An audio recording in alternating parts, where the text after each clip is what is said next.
Now what I'm going to do is for trimming, I'm just going to look around, like this little tail end here, this is pretty thin. I know in 12 hours of cooking, that's going to have a hard time.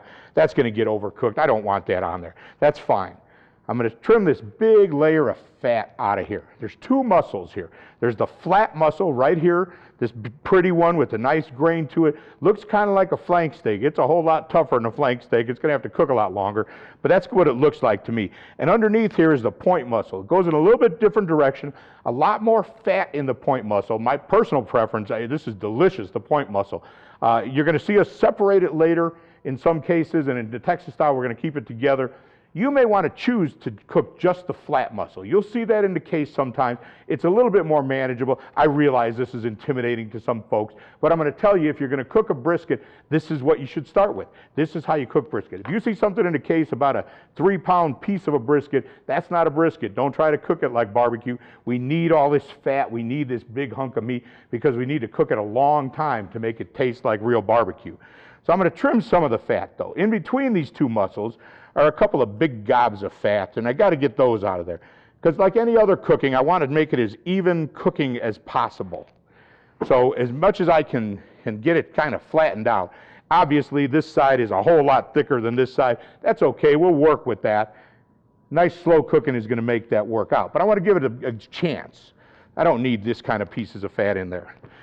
I'm going to flip it over in a sec, but I want to show you something. Now, here's where the two muscles come apart. You can kind of see the separation of the muscle, and I want to get the little bit of the fat out of there so I can see that later on. Now, you see all this grain that's going this way. You can kind of see a real serious grain to it.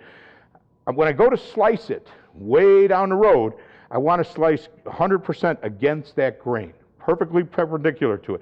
So what I'm going to do is give myself a little cheater starter down here. I'm going to cut the tip off, because now, no matter how crusty and unidentifiable this is after I get done cooking it, I'm going to know where to start on that cut. I've got a little bit of a rough edge here. This one doesn't have much fat on top. As long as it's fat, I'm okay with it up on the top. Sometimes you get a little bit of sinew or silver skin. You want to trim that off, but I can see that this is all fat, and it's just fine. So now I'm going to flip it over. Now, if you were cooking just a flat, you would just have a little layer of fat on this side, and you wouldn't need to do anything to it. Leave that layer of fat on, though, and if you buy it from the meat cutter, tell him to leave it on. You don't want to take that fat off. There's a big, thick layer of fat on this. This was a nice, healthy, fatty cow, but I don't want it to be too thick. There's some, I can feel that it's probably that thick right in there, so I'm going to cut a little bit of it off. I want this big fat cap, that's for sure. Okay, that's feeling pretty good. You can feel how tender and limber this is. Not all briskets feel like that. When you buy this good prime one, it does. This is a big piece of fat right on the end. The fat is our friend, but when you've got an extra big gob like that, you don't want it. Now on this side, I've also got a separation. It's a little awkward to do, but I want you to see it.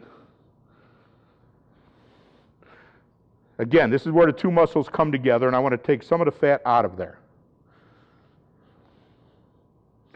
You can have your meat cutter do it. If you're in a barbecue-friendly country, you can do that. But be careful if you're not. I live down in Florida, and I'm always afraid that they'll cut all the fat off because they don't quite understand that I want all that on there.